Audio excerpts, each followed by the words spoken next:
right, well, I got my bright yellow shirt on today, so you won't have any trouble seeing this video.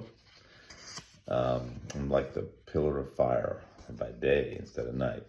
Anyways, Numbers 9, we're starting Numbers in Deuteronomy, and we're in Numbers 9, 15 through 23, and probably you might be thinking, or your students might be thinking, why do we study Numbers and Deuteronomy? Well, keep in mind, this isn't just a census information. It's not a book filled with that, though it starts that way. It's the account of Israel's wilderness wanderings, really. It's the account of why they ended up wandering as they journey to the promised land. It's really 40 years of history, which provide us with valuable insights into the importance of obedience and the consequences of disobedience, as well as just seeing how Moses led through all this time. He's a wonderful example of leadership. Yes, he loses it a few times, but who wouldn't with that crowd? And notice what 1 Corinthians 10, 1 through 6 says. 1 Corinthians 10, "For I do not want you to be unaware, brothers, that our fathers were all under the cloud, and all passed through the sea, and all were baptized into Moses in the cloud and in the sea, and all ate the same spiritual food, and all drank the same spiritual drink. For they drank from the spiritual rock that followed them, and that rock was Christ. Nevertheless, with most of them, God was not pleased, for they were overthrown in the wilderness." And then verse 6, "Now these things took place as examples for us, that we might not desire evil as they did." So Paul makes it very clear that this whole time frame in their lives is a valuable thing for us to study. It gives us examples that we don't want to copy. So make sure to emphasize that passage. I'd emphasize it right off the top there in your lesson. Now, when you read the passage, today's passage doesn't seem like much. It seems like it's just saying the same thing over and over. They followed the cloud by day and the pillar of fire by night. But I'm going to try to help you with some added information and some adjustments to some things that I think are emphasized improperly in the curriculum. In the Understand the Context section, the description of the tabernacle is given and how the tribes encamped around it, and I would emphasize that. It certainly has some meaning. The tabernacle is central. It's central in its position in regards to the people, emphasizing that God is in the midst of them and that God is central to their lives. Maybe if you use the computer at all to show images, you might want to try to get a picture of that and show it. You might wonder, why are these instructions about how God was going to lead them given like a year after they left Egypt? Why isn't it given right away? Well, the answer is that even though God was leading them from the time they left Egypt, he's now we're seeing this important development of the actual construction of the temple and God's glory, God's presence coming and going from the temple, or I shouldn't say from the temple, but leading them in that way. So the cloud that covered the tent of meeting and the glory of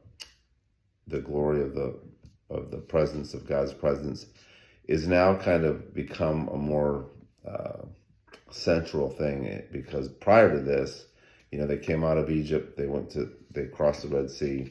They spent 40 days waiting for Moses to come down off the mount with the law. Then, of course, they were worshiping the golden calf, and so he broke the tablets and then had to get them again. Then they had to construct the tabernacle. That was all embodied in the law, right? So that all the instructions about that. So they got to construct it. They got to construct all the utensils, etc. So it's after that now that the tabernacle is finished, or the tent of meeting as it's called in other places, and they're able to see God leading them through that instrument. On page 18, the top of the second column, where it talks about God's presence at night or the pillar of fire, you might want to emphasize some other passages that emphasize this or speak to this. And then we see it getting tied into, or I'm going to tie it into the Feast of Tabernacles, which we see in the Gospel of John. So in Psalm 78:14, in the daytime he led them with a cloud, and all the night with fiery light.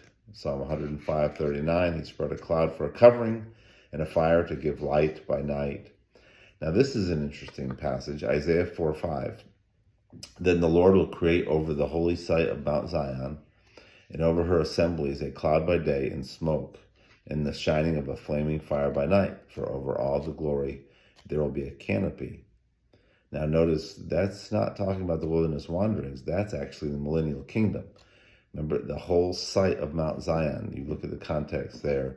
So God is still going to reveal himself in some ways in this way, even though Jesus will be physically present in the millennial kingdom. But anyways, that's an interesting passage. In the Feast of Tabernacles, the Jews set up large menorahs that lit the area. They say that Jerusalem almost didn't need any other light because of how well it was lit up during the Feast of Tabernacles. And they were doing that to commemorate this cloud and the fire that led them by night. It was during the Feast of Tabernacles that Jesus declared himself to be the light of the world in John 8:12. Discussion question on page 19, how can we be assured of God's presence? Well, my answer is very simple. God's word teaches it. There's no mystical answer that should be given more so than that. God's word teaches it. Romans 8:16 says the Spirit himself bears witness that our spirit, that we are the children of God. Matthew 28:20, teaching them to observe all that I've commanded you, and behold, I am with you, even unto the end of the age. I'm with you always. John 17:23, I in them and you in me, that they may become perfectly one, so that the world may know that you sent me and love me, even as you love me. Then the discussion question, same place right there, says, what are some ways you benefit from his presence? There's all kinds of answers that could be given to this. I just am offering one passage. John 16:7-10, because it's the Spirit of God. One of the benefits is he convicts us of sin, and he encourages us. He's our comforter. Nevertheless, I tell you the truth. John 16:7, I tell you the truth. It is to your advantage that I go away. If I do not go away, the helper will not come to you. But if I go, I will send him to you, and when he comes, he'll convict the world concerning sin and righteousness and judgment. Concerning sin, because they do not believe in me. Concerning righteousness, because I go to the Father, and you'll see me no longer. Now, in the passage, verses 17-21, basically we do see this emphasis of God leading them either to go or to stay. 6 times in verses 18-23, it is stated that their movement was at the Lord's command. Why is this significant? And why is this significant, especially in relationship to Numbers 14:27-30, and then their 40 years of wandering? So Numbers 14:27-30 is that just in a short period of time, really less than a year, it might even be just a few months, God leads them to the promised land, right to the edge of it. Then he sends out his spies, and they come back, and 10 give a bad report, 2 give a good report, and they complain and grumble and accept the bad report, and then they're judged by wandering the wilderness for 40 years.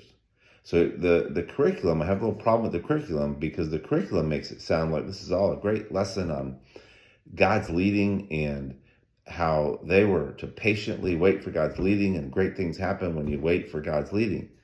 Well, they didn't patiently wait for God's leading. They were led to the promised land, and the reason why it took 40 years was to punish them. It wasn't just a timetable. They make it sound like it's a timetable. Page 22, first column, second paragraph, that they were just got a different timetable than them. And it's a very positive flavor of them being obedient. But that's not what happened. They followed God's leading to the promised land, and then they completely disobeyed. And so why did they just not go back to Egypt? Or why did they not just change their mind later and go into the promised land? Because they couldn't. They had to follow God's leading. And so God parked them in places for long periods of time and basically had them going in circles, to perish in the wilderness. Listen to Numbers 14, 31 through 33, or through 34. But your little ones, who you said would become a prey, I will bring them in, and they shall know the land that you have rejected. But as for you, your dead bodies shall fall in the wilderness, and your children shall be shepherds in the wilderness 40 years, and shall suffer for your faithlessness, until the last of your dead bodies lies in the wilderness. According to the number of the days in which you spied out the land, 40 days a year for each day, you shall bear your iniquity 40 years, and you shall know my displeasure. So as I think about the cloud and the pillar guiding them, it explains to me why they spent 40 years in the wilderness. I mean, we know that the why is judgment, but how is it that they just couldn't get out of the wilderness for 40 years? Well, they had to only go when God allowed them to go, and to go where God allowed them to go, and he literally led them in circles. What do you think would have happened if they had just decided that we're going back to Egypt, and they literally just forgot about following the cloud and following the pillar of fire? The Bible doesn't bring that up, but I guarantee you what would happen would they would die and they would be struck dead. So even though we should make some applications about God's leading and following God's leading, we need to see the big picture here, that this cloud and fire kept them wandering for 40 years when they followed God's leading to the promised land and refused to go in, refused to trust God and trust a good report. So now, just getting back to a curriculum discussion question, why does it matter that we follow the Lord's leading? Well, I just showed you why it matters. If we don't, we're going to have lots of problems. I also would throw in this is an extra question I would add, maybe you want to ask them to share an example of a time when you sense God's leading you to do something significantly different than what you were doing at that time, and then what was the result of that. Hopefully you obeyed and there was a positive result. Maybe you didn't obey and you felt like there was a negative consequence to that. Well, I hope this all helps you. I hope you have a good class, and hopefully you'll be at the Connect special kickoff breakfast at 9 o'clock in the fellowship hall. Don't forget about that.